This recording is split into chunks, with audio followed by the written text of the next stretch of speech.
If I can start with you, obviously you had some strong words after the Brighton game, I know that. What response have you seen from your players after what you said? First of all, I want to talk about that.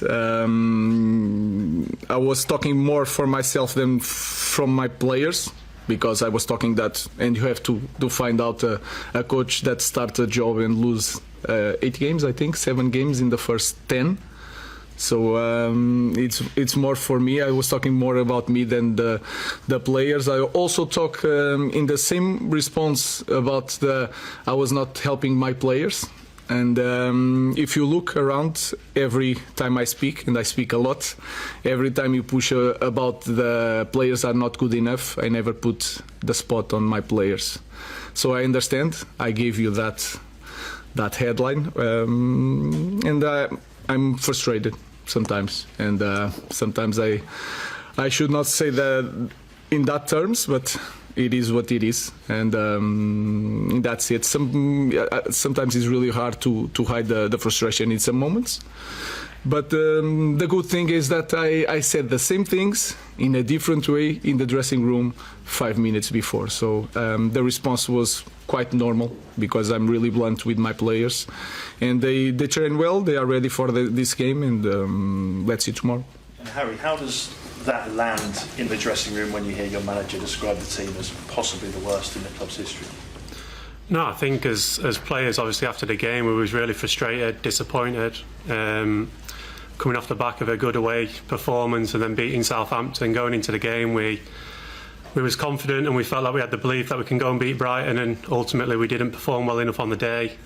So we've got to look at ourselves. We've got to take responsibility on ourselves, and as an individual, that's what I do. I go home and think about how I can help this team improve and get back to where we want to get back to, and that's challenging a lot higher than we are in the league. So for me, it's about us players just taking responsibility on ourselves and improving individually, which will help the team improve.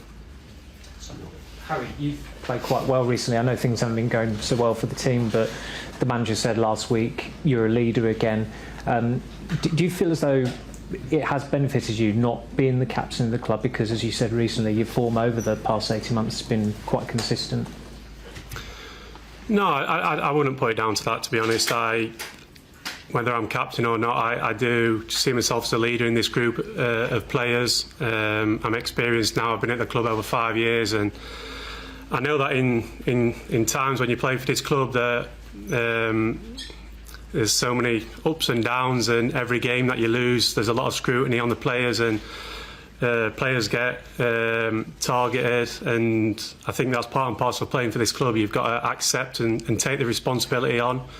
And I think, look, I look at previous players, and I spoke about this before, the likes of players like Wayne Rooney and David Beckham. They had large amount of scrutiny on them, and they was world-class players. So if it can happen to them, it can happen to anybody, and it's part and parcel of playing for this club. And listen, playing for this club's a huge privilege and a huge honour, and I wouldn't change it for anything. And just regarding that scrutiny, I mean, Joshua Zirkzee had some dreadful stick a few weeks ago, and he's played well since. Did you ever speak to him, because you've been through similar experiences at times? No, I sent him a message privately after the game.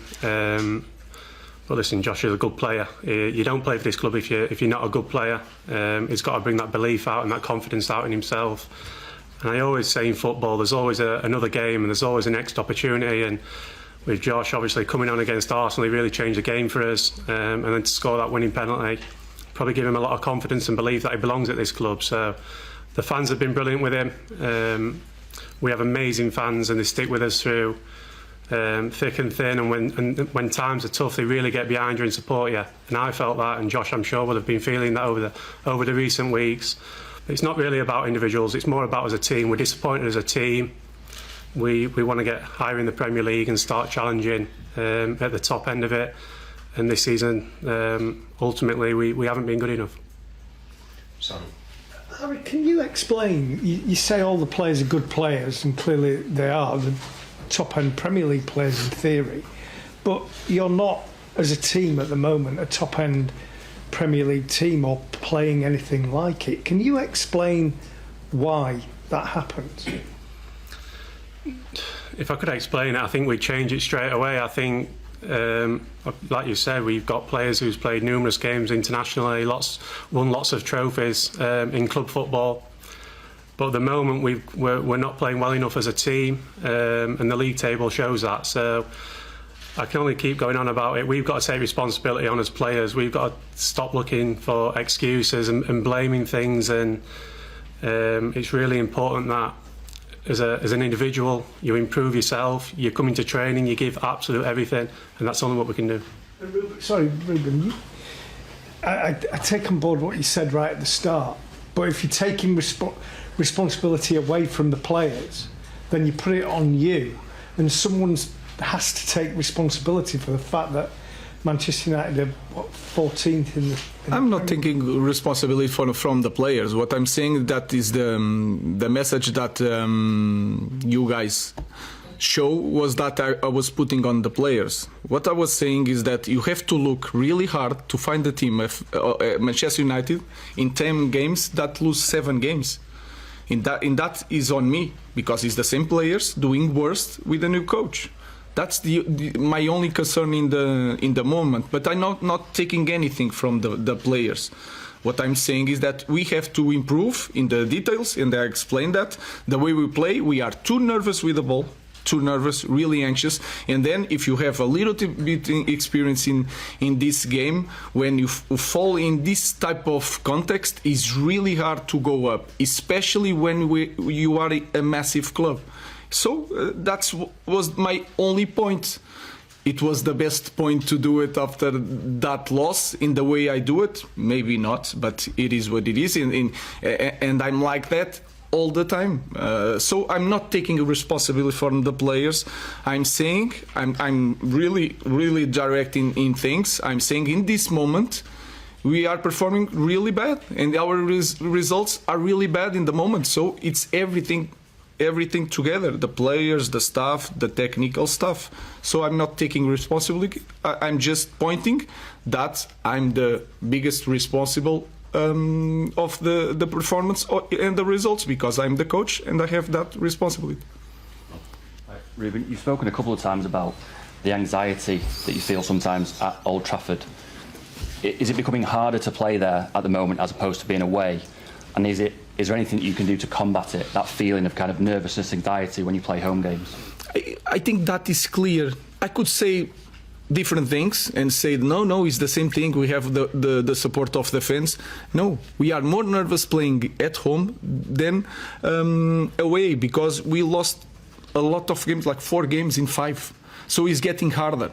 What we can improve, I think, if we don't suffer the first goal, like in the 4th minute, and I remember like it's 4th minute, 10 minute, 15 minutes, and then it's really hard to calm down the team. So we need, the first thing in my mind is they cannot score. We need to score the first one. If we score the first one, I think that will change, and we will play better at home in the beginning.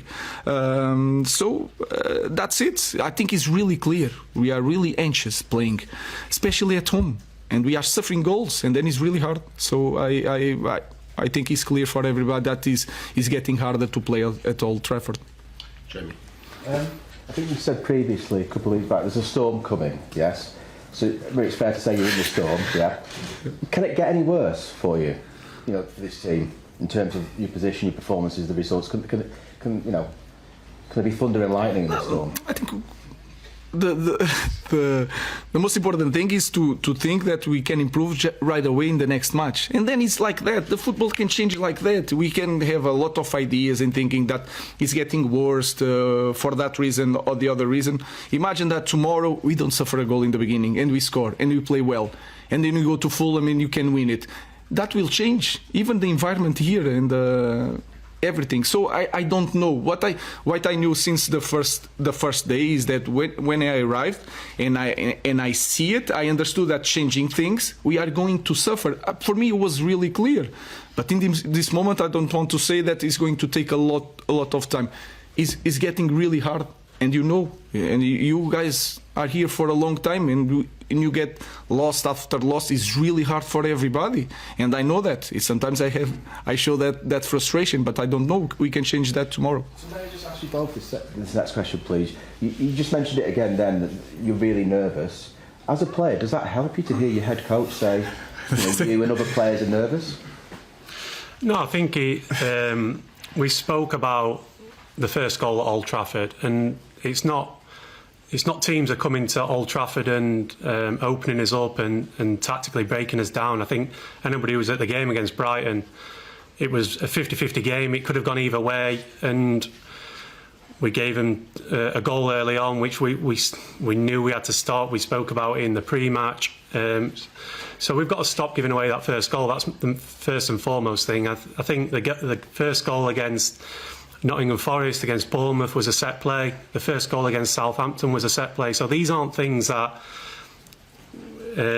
what are tactically a problem. These are things like you've got to go into the game and be focused and mentally ready to go and win a football matches. And football matches are sometimes defined on small margins, and at the moment we're not getting them small margins because we're not mentally focused enough to make sure that they go our way. So we know things can turn, and like the boss has said, tomorrow's an opportunity for our players to go out there, put on a performance and get the win, and then go into Sunday.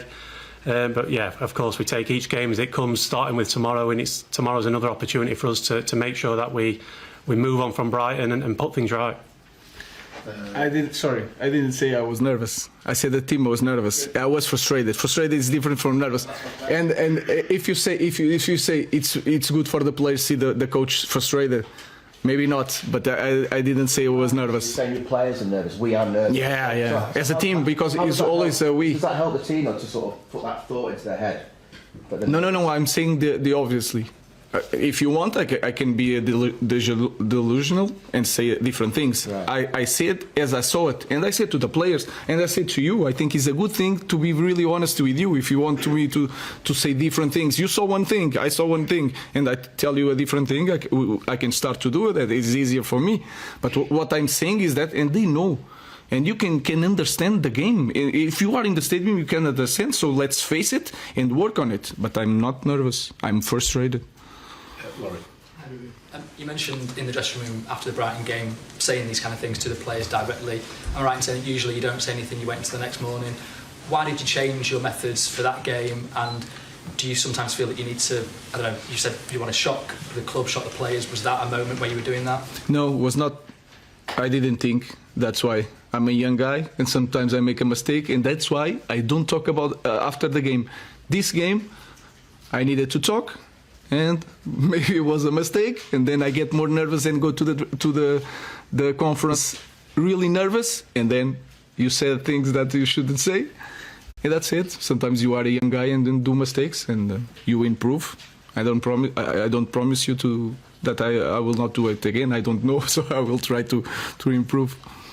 James.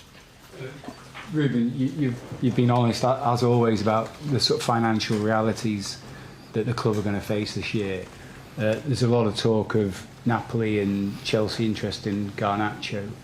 If the club was to get to a point where it gets an offer that it deems acceptable for a player like that, how important is it for you that you are then able to reinvest and use that money?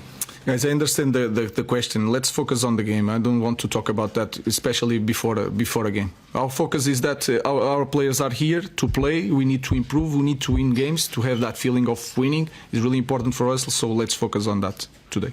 Let's take a last question from the Scottish press. Just a question for both gentlemen, please. Just what do you expect from Rangers tomorrow night? No, I think we expect a tough game. We know they're going to come here and give everything. They're going to be followed with great support.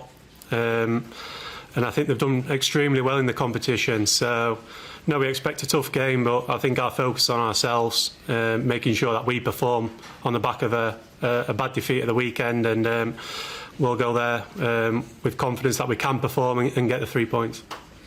We expect, like Harry said, a tough match. A lot of physicality during the game. I know that some players, important players that from Rangers that don't play, and we have to know the new players to understand the way they play. With the fullbacks are really high on the pitch. They have talented to